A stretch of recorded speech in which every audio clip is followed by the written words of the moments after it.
The DSM also provided the vector through which vast profits were made by Big Pharma. It quickly discovered how valuable DSM diagnoses could be for securing approval for and marketing medications. I'm Jaime, I'm a licensed therapist, and this is the series, The Dark History of Mental Health, what no one wants to tell you about. We're continuing. We're going to talk about the DSM today. I did a bunch of hours of research for y'all, so make sure you're following along. Much of this information is from the Los Angeles Review of Books, the article, Scientific Nightmare, the Backstory of the DSM. This was written by the Professor Andrew Skoll. The FDA had permitted some direct-to-consumer advertising in the mid-1980s, but greatly loosened its regulation of the practice in 1997. This is basically the marketing that you can see where there's like a drug and it's like, if you want this drug, talk to your doctor today. 3 years later, by the year 2000, expenditures on marketing and consumption had soared from $595 million to $2.5 billion. With pharmaceutical remedies for DSM conditions accounting for a large fraction of this increase. Sales of Prozac rose from $125 million in 1987, when it was first introduced, to $2.6 billion in the year 2000. Continues. This occurred in substantial measure because of the industry's ability to exploit the heterogeneous MDD diagnosis. So let's pause right here. MDD is major depressive disorder. And why this was so controversial, and they use the big word heterogeneous, it's basically just this expansive understanding, this diverse understanding of what MDD is. The reason why that's so problematic is, let me explain to you what the DSM did to the criteria of MDD.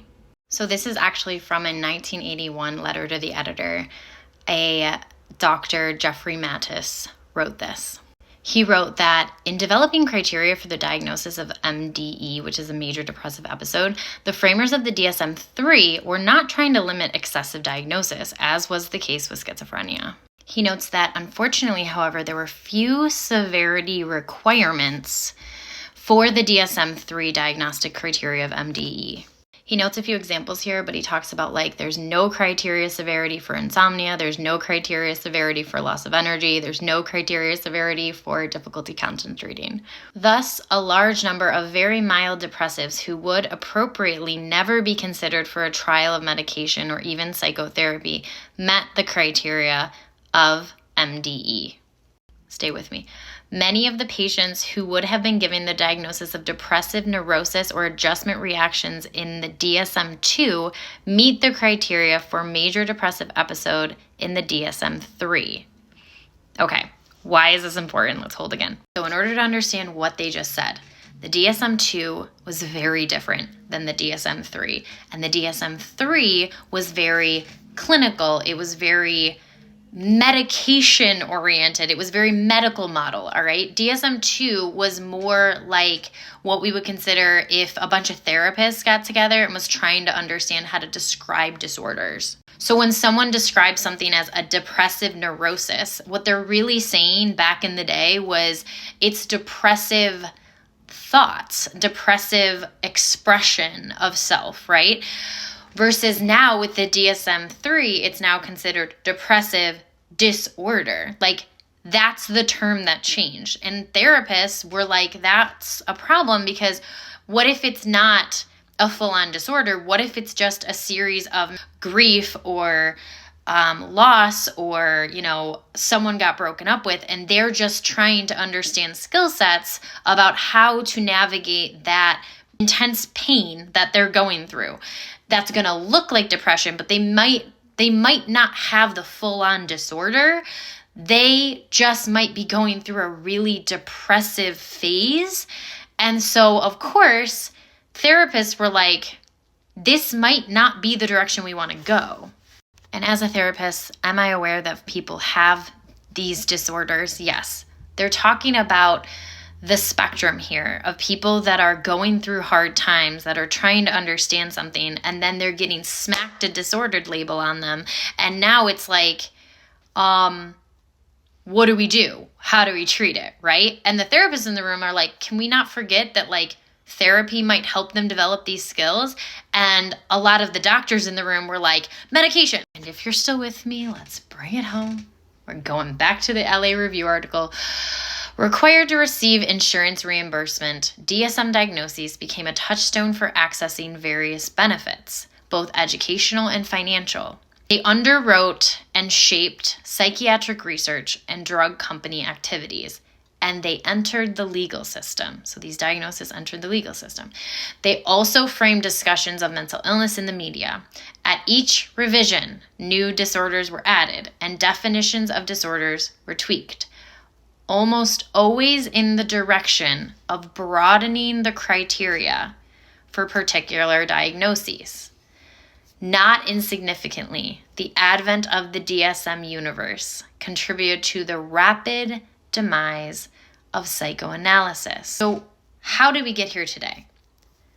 Back in the day, a bunch of people were trying to understand how to put the DSM together, but they were trying to help people understand what some of the origin, the etiology of these disorders were. And when money and power got into that discussion, it became very problematic.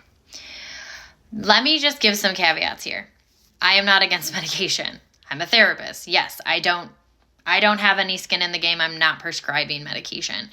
Is medication incredibly valuable for people? Yes. Do I think that we have completely lost the understanding of what certain expressions of depressive episodes, anxiety episodes are? Yes. And I think we're very fast to want to just immediately medicate someone.